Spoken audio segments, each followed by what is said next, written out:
Nous sommes dans le temps de l'Avent, je vous apprends rien.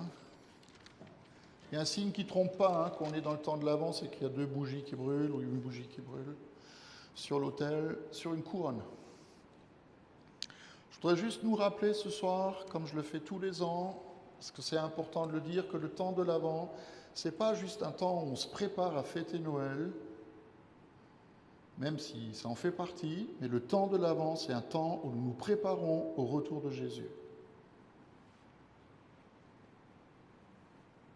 Vous ne saviez pas? Je vous apprends quelque chose. Le temps de l'Avent, c'est un temps où nous nous préparons, nous nous attendons au retour de Jésus. C'est la raison pour laquelle on lit ces textes, les signes des temps.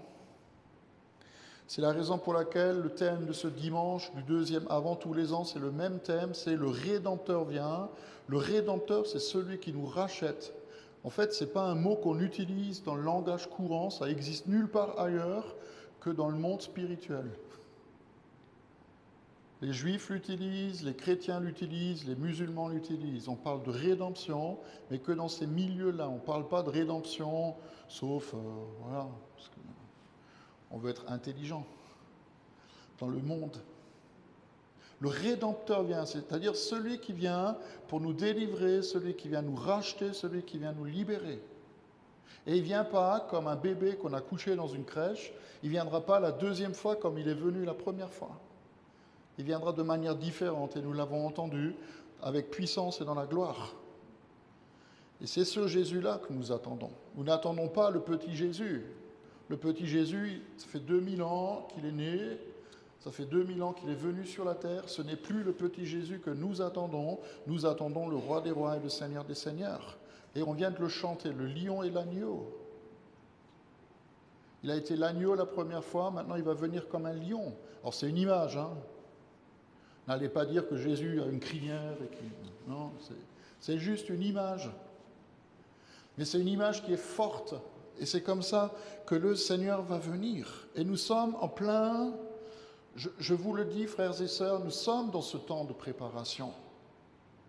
Et il faut qu'au début de cette nouvelle année d'Église, voilà, mais ça va continuer aussi dans les prochaines semaines, mais dans cette nouvelle année, nous nous tenions sur la brèche comme des intercesseurs, comme des guetteurs, qui regardent, qui observent, comme Jésus nous invite à le faire, qui observent, qui regardent ce qui se passe sur la terre et ce qui se passe en nous et autour de nous. Il faut qu'on soit ces guetteurs, non pas qui seulement vont voir le danger qui arrive, mais les guetteurs qui voient la délivrance aussi qui vient. Je ne sais pas si vous remarquez, mais on est vraiment dans un temps troublé. Moi, hier soir, j'étais au concert à Maculaire. Les bras ont failli m'en tomber, parce que ça commençait super bien, c'était top, je veux dire, Leise Riesel der Schnee, des beaux chants de Noël, tout ça. Et à un moment donné, le gars qui était invité, il commence à faire de l'hypnose avec les gens. Et tu te dis, mais t'es à l'église, toute l'année, tu prêches que Jésus est le Seigneur et le Sauveur, et puis tu as un énergumène qui arrive et qui propose aux gens de faire de l'hypnose dans la maison de l'Éternel. Donc les temps sont un peu bizarres, quoi. Je veux dire, on en a tous conscience. C'est un temps spécial dans lequel nous sommes. Et le Seigneur, je crois, il nous invite à être comme des intercesseurs, comme ces guetteurs sur les murailles qui observent les choses. Est-ce que vous savez que Dieu a un plan? Est-ce que vous savez que Dieu, il a un plan? Dieu, il a un projet. Mais il y en a un autre qui a un plan. Et il ne faut pas qu'on l'oublie. Lui aussi, il a des projets. Et les projets qui sont les siens, c'est de contrecarrer, autant qu'il peut le faire, contrecarrer les plans que Dieu, il a. Alors ça n'empêchera pas Ça, j'en ai conscience et j'espère que vous aussi. Ça n'empêchera pas le roi des rois et le seigneur des seigneurs de gagner. Mais on est juste au milieu entre les deux combats. Je sais plus, je crois que c'est ma fille qui ce matin a lu une publicité de quelque chose, je ne sais plus ce que c'était, mais qui parlait de guerre des trônes. Il y a une guerre des trônes qui est en train de s'établir, et l'enjeu de cette guerre des trônes, le trône de Dieu et le trône de l'ennemi, l'enjeu c'est nous. Hein. L'enjeu c'est pas les aliens qui habitent à 500 millions d'années-lumière, on s'en fiche. Mais l'enjeu c'est nous. L'enjeu c'est l'avenir de nos vies, c'est l'avenir de nos familles, c'est l'avenir même de notre terre. Et il faut que quelque part dans ce projet de Dieu, dans le plan que Dieu a, il faut que nous nous positionnons les uns et les autres.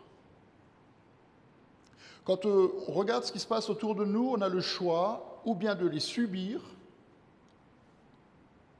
ce qui est possible. Et il y a certaines choses auxquelles on n'échappe pas, il faut qu'on les subisse, et puis c'est comme ça, je veux dire, ça fait partie de notre vie. Ou bien on les subit, ou bien on se redresse et on lève la tête. C'est pour ça que le mot d'ordre de ce dimanche, le texte de l'Évangile, est extrêmement important pour nous. Il faut que nous nous redressions et que nous relevions la tête, que nous regardions plus loin, que nous arrivions à lire, à observer, à regarder ce que le Seigneur planifie. Moi, je ne sais pas si vous avez été frappé par le texte. Il dit qu'il y aura des signes dans le soleil, la lune et les étoiles. Je vais vous annoncer un truc que vous ne savez peut-être pas. Et ce n'est pas moi qui le dis. Hein. C'est les astronomes et les scientifiques qui l'annoncent pour l'été prochain. Donc vous pouvez le noter dans votre agenda.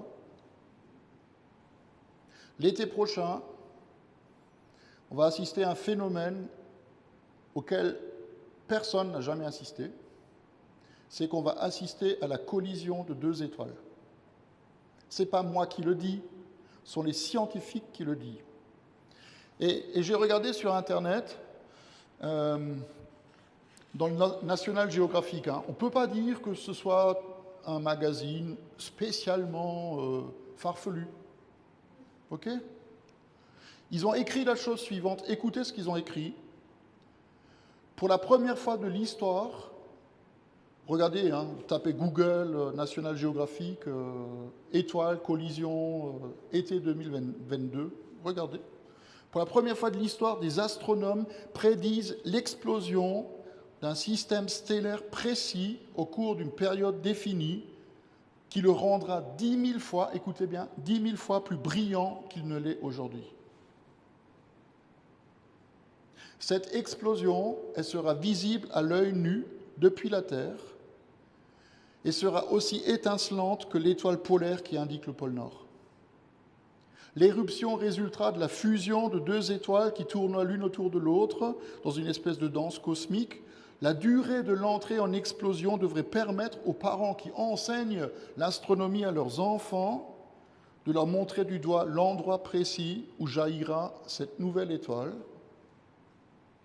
L'explosion est prévue à l'été 2022 et devrait durer 1 an. Pendant 1 an, on verra la lueur de ces deux étoiles qui sont entrées en contact l'une avec l'autre. Et la conclusion de cet article, vérifiez, hein. Moi je peux vous raconter quelque chose et puis... Non, mais vérifiez. Hein. Les cieux se transformeront de manière spectaculaire et n'importe qui pourra l'observer, le phénomène, de ses propres yeux.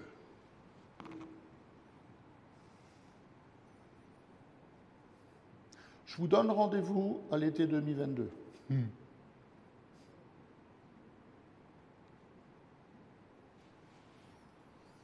Ça ne va pas forcément changer la face du monde, hein, je vous rassure,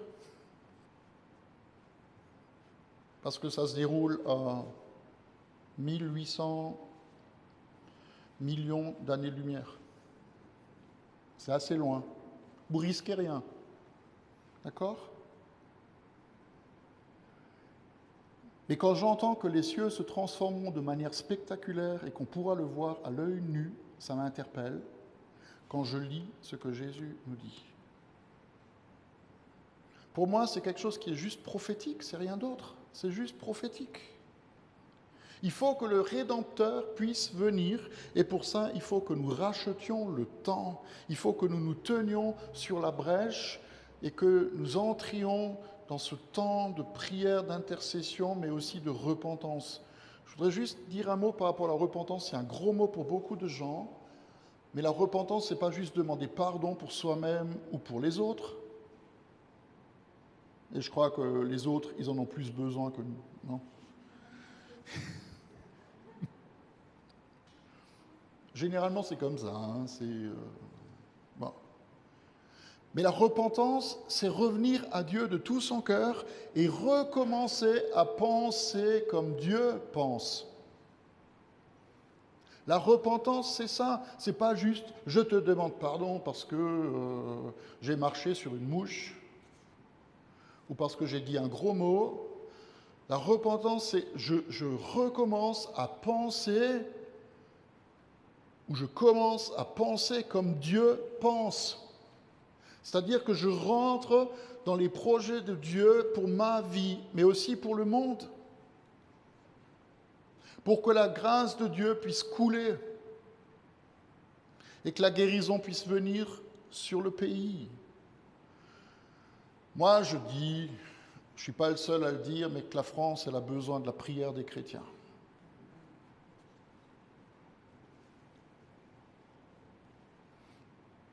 La France a besoin de la prière des chrétiens. Nos familles ont besoin de notre prière. Nos villages, nos villes ont besoin de la prière des chrétiens qui se lèvent et qui intercèdent devant le trône de Dieu. C'est la première chose que je voulais partager avec vous ce soir.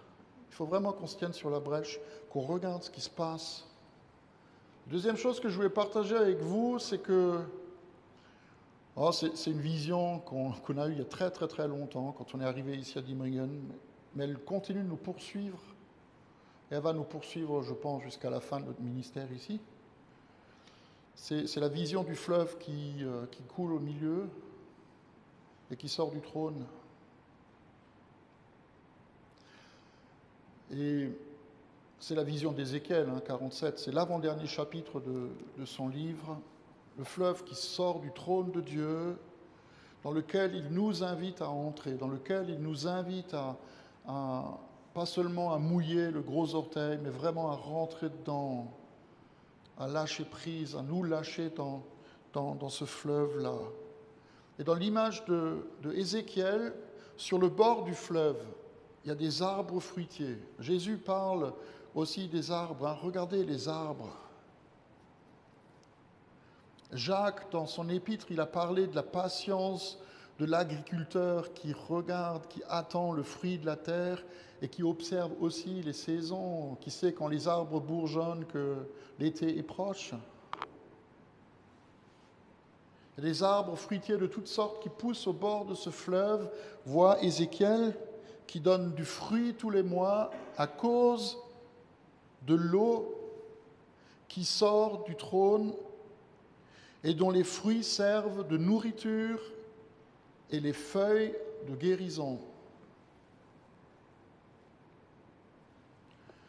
Il y a un matin, quand on a prié pour le culte de ce soir, Astrid nous a rappelé, m'a rappelé quelque chose que je ne savais pas ou que j'avais oublié. C'est que ces arbres qui sont au bord du fleuve qui sort du trône de Dieu, ces arbres, c'est nous. C'est nous. Pourquoi je vous dis ça? Parce que dans la parole, il est dit dans le premier psaume, « Heureux l'homme qui ne s'assied pas en compagnie des méchants ». Donc j'espère que vous n'êtes pas en bonne compagnie ce soir, ou en bonne compagnie. Heureux l'homme qui ne s'assied pas en compagnie des méchants, mais qui écoute ce que l'Éternel lui dit. Et le psalmiste, il dit, l'homme qui trouve son plaisir dans la parole de l'Éternel, il ressemble à un arbre planté près d'un cours d'eau qui donne son fruit en sa saison et dont le feuillage ne se flétrit pas.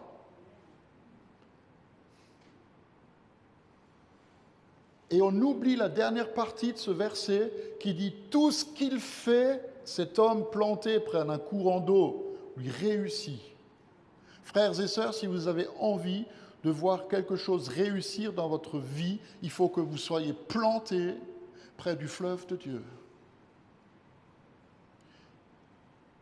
Et il y a un deuxième verset dans Jérémie, au chapitre 17, qui dit « Béni soit l'homme et la femme, qui n'est pas de jaloux, qui fait confiance à l'Éternel et qui place son espérance en lui. Il ressemble à un arbre planté près de l'eau et qui étend ses racines vers le cours d'eau. Il ne s'aperçoit pas de la chaleur et son feuillage reste vert. Lors des années de sécheresse, il ne redoute rien et il ne cesse pas de porter du fruit. »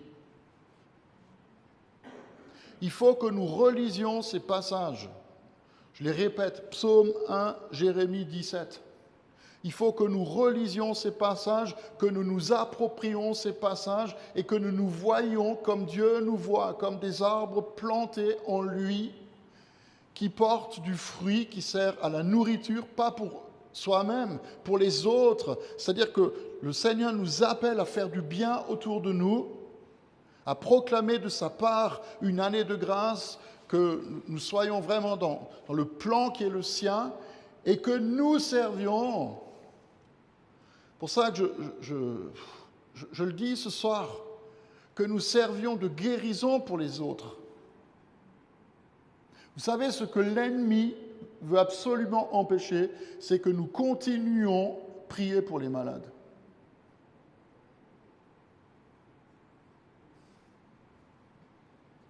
Il veut nous en empêcher.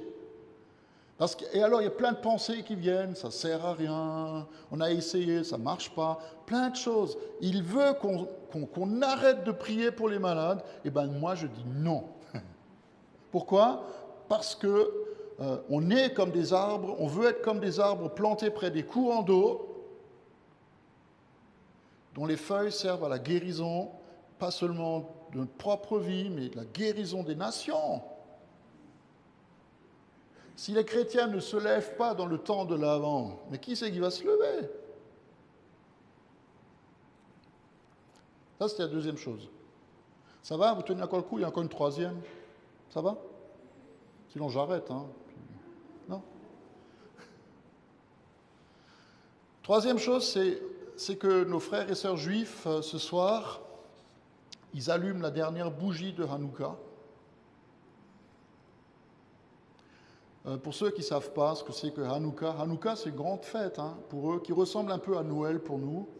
Ils s'échangent des cadeaux. Voilà. Hanouka, c'est la fête de la lumière. Ça a toujours lieu en hiver. Et en fait, la fête de Hanouka, elle est liée au fait que le Seigneur, il a permis... Alors, on pense que c'est une légende.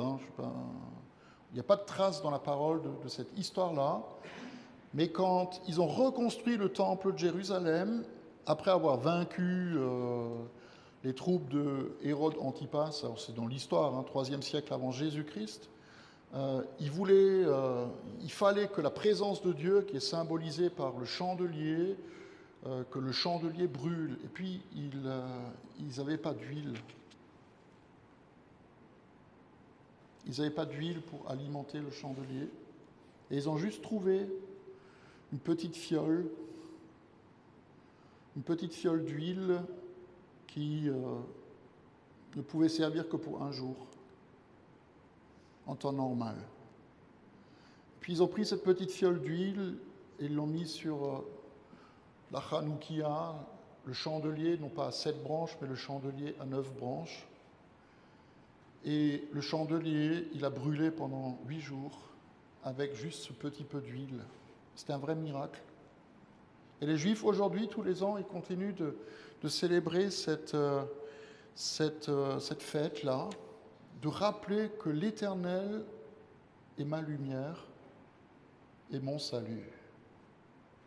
Et si l'Éternel est ma lumière et mon salut, qui devrais-je redouter? Si l'Éternel est ma lumière et mon salut, de qui devrais-je avoir peur? Ok. Au départ, on voulait faire ce culte la semaine dernière. On s'est dit, ce serait bien de lancer le temps de l'Avent avec un culte le soir. Et puis, on s'est rendu compte dans le planning que Macvillers, ils n'avaient pas de culte depuis longtemps. Donc, on a dit, on le fait ce soir. Et puis moi, je n'avais pas du tout réalisé que ce soir, c'est le dernier jour de Hanouka. C'est la dernière bougie qu'on allume ce soir. Et je crois que c'est important pour nous de se rappeler que Jésus est la lumière du monde. Et que celui qui le suit ne marchera pas dans les ténèbres, mais il aura la lumière de la vie. Pourquoi faire? Pour être lui-même, pour être elle-même une lumière qui brille devant les autres et pour les autres. C'est ce à quoi le Seigneur nous appelle. Celui qui suit la lumière du monde, il ne marchera pas dans les ténèbres, et les ténèbres sont encore là, on le réalise. Il aura la lumière de la vie, et le Seigneur nous invite à être à notre tour des lumières pour les autres.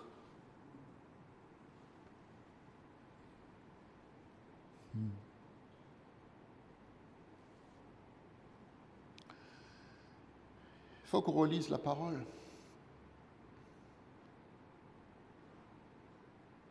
Est-ce qu'on réalise ce que Jésus dit de nous, ou pour nous, c'est que nous sommes la lumière du monde? Vous êtes la lumière du monde. Il ne le dit même pas à la fin de son ministère, il le dit au début. Vous êtes la lumière du monde. Et cette lumière, il ne faut pas qu'on la cache sous un seau. Relisez Matthieu 5. Il faut qu'on la mette en hauteur. Pourquoi faire? Pour que les autres le voient.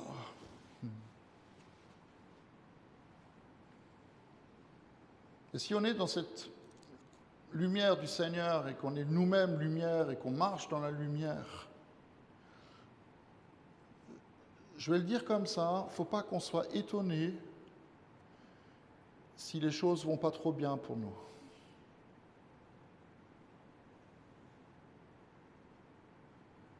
Je suis assez surpris, j'avoue, de voir et d'entendre autour de nous, autour de moi, même nous, dans notre propre vie, pas toujours de bonnes nouvelles, quoi. Les chrétiens ne vont pas tous bien, il y a des gens qui sont malades, il y en a qui souffrent, il y a des gens qui sont fatigués, il y a des gens qui sont déprimés. Il faut juste qu'on ne soit pas étonné. Parce que je rappelle qu'on est l'enjeu d'une lutte qui est plus grande, qui nous dépasse. Mais en même temps, on a cette espérance qui nous fait entrer dans la révélation de qui est notre Dieu. On l'a chanté tout à l'heure, il est tout-puissant.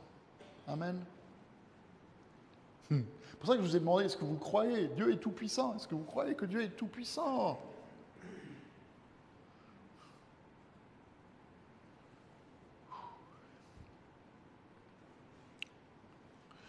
Amen.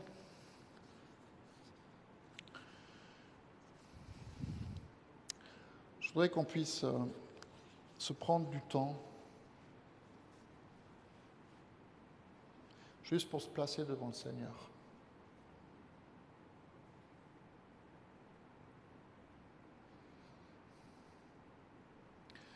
Et je me sens poussé à vous demander si l'un ou l'autre d'entre vous rencontre une situation qui est difficile.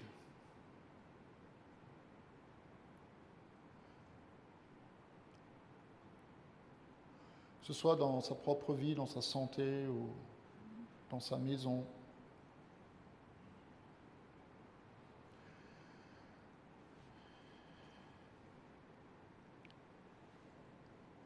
On est en église.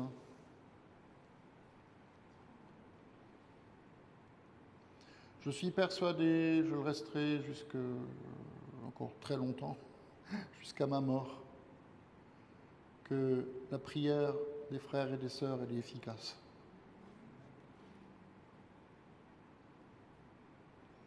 Au ciel, il n'y aura plus de maladie, il n'y aura plus de problème. il n'y aura plus de Covid, et plus de bonnes femmes et de bonhommes qui se disputent pour être président. Il n'y aura plus tout ça.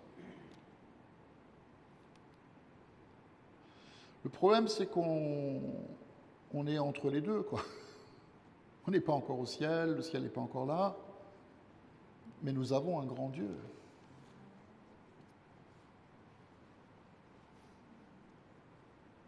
Nous avons un grand Dieu.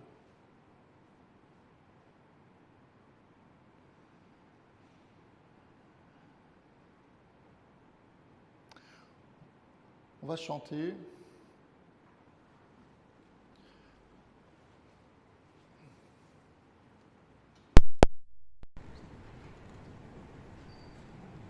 On va chanter, c'est Dieu seul qui peut nous sauver.